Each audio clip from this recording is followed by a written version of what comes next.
Гайхалтай сайхан хурмын өдөр. Хүмүүс олон олноороо баяр хүргэж ерөөл хэлнэ. Би аз жаргалаар бэлхэж байна.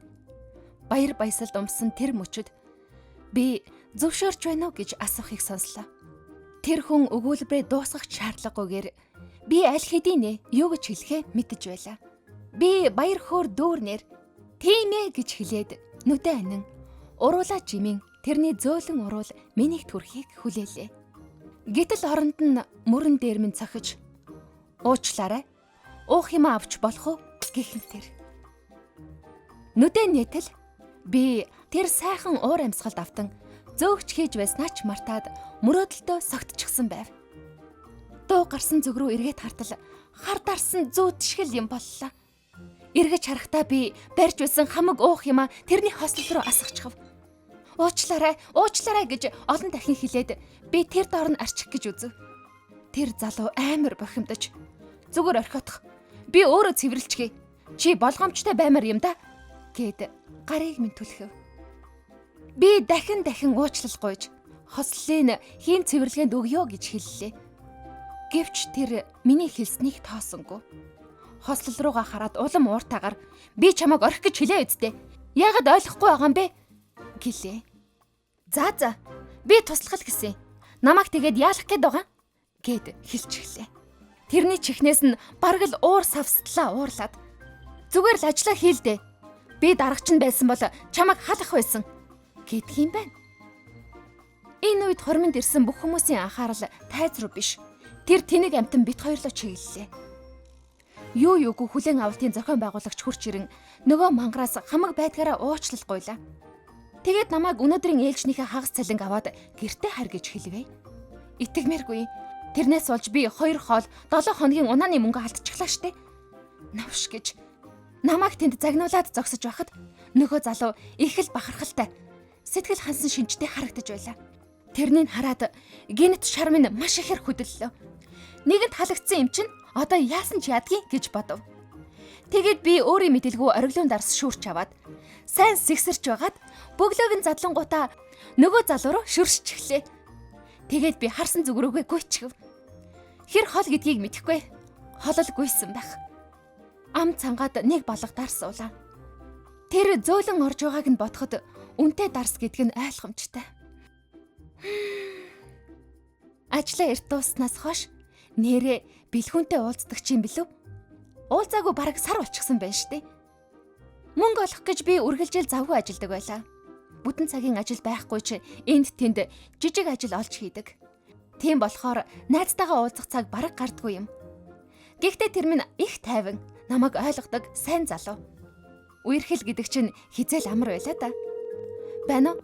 Бэлгүүнэ, би байна. Сая ажлаа тараад хоёулаа уулзах уу гэсэн. Өө, би амжихгүй байхаа. Ээжтэй ажилдаа явж байна гэж тэр яаруу хариуллаа. Чи ээжтэйгээ хэр удах юм бэ? Мэдэхгүй, сайн мэдэхгүй л байна. За би явахгүй л болохгүй нь баяртай. Хөөх. Тэр нэрэл их яаруу ах юм. Яа, балаа юм бэ. За тэр ч яах вэ? Дараа л уулзахаас. Би 5 жил гадаадад амьдарч байгаад гэртээ буцаж ирсэндээ их баяртай байлаа. Сайн найзынхаа хормонд жамжиж ирлээ. Даанч тэр нэг галзуу охин хамаг юмыг нураачихсан. Тэр айгүй сонио охин. Би бараг 20 удаа анхаарлын татах гэж оролцсон ч нэг ч удаа эргэж хараагүй. Хөгжим хитрхи чанга байсан юм уу яасан. Тэгэхээр нь мөрөн дээр нь хүрсэн чинь тийм юм болчихсон. Би тэр асгсан ориглон дарсаа арчгаа бойл гэж хэлээд байхад тэр өрөөсөө ч сонсоогүй. Хослыг маань заваан давуугаар арчаад улам муухай болгоод байсан. Би зүгээр л өөртөө тайлбарлаж ойлгуулах гэсэн чинь улам уурлаад надтай маргалдаж эхэлсэн. Бурууга хүлээн зөвшөөрөхгүй шүү. Дараа нь тэр ориглон дарс. Дуртай хослол маань тэр хаяараа дарс болсон. Йоо, ийм охинтой ганц удаа таарсан л аз гэж бодгосон. Энэ азгүй явдлаас бусдаар бол буцаж ирсэн маань янзтай гоё байлаа. Хуучин найзуудтайгаа уулзаж, хамтдаа нэгнийхээ хоримд оролцоод ойр төвжилдээгүйгээрээ баярлсан. Би их хэцүү ажил хийдэг хүн л дээ. Хүмүүс намайг хүний үнэргүй юм хийдэг гэж хэлдэгч би харин компани ажилчдыг хооронд нь тэнцвэржүүлдэг гэж боддог. Машины зогсоол руу явж байтал миний машин дээр нэг юм байхыг анзаарлаа. Хулгайч юу? Хамгаалагчууд нь хайччихдаг байна. Байцаарай. Энэ хулгайч биш вэ? Хөдлөхгүй байна. Үгүй юу вэ? Үхсэн юм уу? Үгүй л хүдээ. Хамаг зоргоо чангалаад дөхөж очлоо. Эмэгтэй хүн биш дээ. Амьд байна. Санаа амраад нэг том амьсгаа авах гэтэл нөгөө хүн эргэж чарлаа. Нөгөө охин байна штт. Итгэмээргүй маа.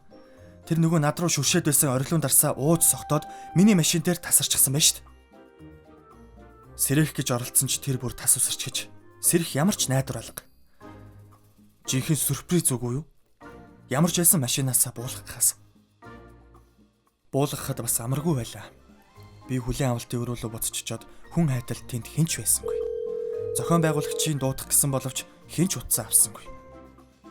Тэгэхэр нь би машин руугаа буцаж тэрний талаар ямар нэг мэдээлэл олохоор төрөвчийг хайлаа. Олсонгүй. Утсаач тэр төгчж гэж. Тийм болохоор за нүүрэн дээр нь хүүтэн альчуур тавьж үзье. Сэрэгчиж магадгүй гэж бодлоо. Нэг их удалгүй сэрээд ирлээ. Гэхдээ нөмөргөж тавьсан миний хөрмээр нэг бөөлж хайчгаад буцаад унтчих юм. Ёстой нэг. Ухаангүй байж бас намайг үдэж чадж байна. Болохгүй юу? Наана хөвтчлээ. Би машиндаа ороод арын толон тэрийг харахгүй орхиод явах гэсэн боловч болсонгүй. Ерөөсө чадсангүй. Тэр ухаангүй хിവэрэ байна. Ёстой ядаргаатай амт юм. Уур маш их хурч байсан ч гэсэн тэрнийг машиндаа оруулахаас өөр арга байсангүй. Яаж ганцаараа гадаа орхих вэ? Юу ч болчих юм блэ? Тэгээд гихтээ авчираад буудан дээр хөвтүүлээд гэрийн үйлчлэгч нартаа захиж үлдээлээ. Йоо, ямар гээч өдөр вэ? Амарх минь. Маргааш бүх юмны учир нь олдно үз.